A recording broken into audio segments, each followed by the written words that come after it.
Yo, welcome back. Today we're going to be discussing the 2024 Mustang S650 Dark Horse, a review video that has been uploaded to YouTube of the sound, of a walk around, and of everything you can think of for the 2024 S650 Mustang Dark Horse. So I highly recommend you all check it out. It will be the first and only link in the description down below.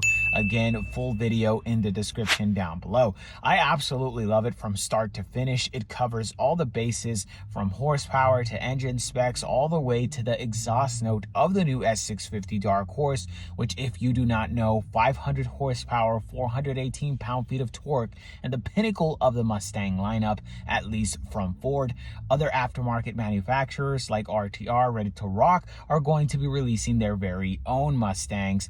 But for the Ford Mustang, from the factory, the Dark Horse is the pinnacle, is the top horse in the stable. Let me know what you all think about the video in the comment section down below. As for this video, that's it. Do drop a like, share, and subscribe for the latest and the greatest news. Thank you all for watching. Have a great rest of your day. Take care, be safe, and I will see each and every one of you on the next one.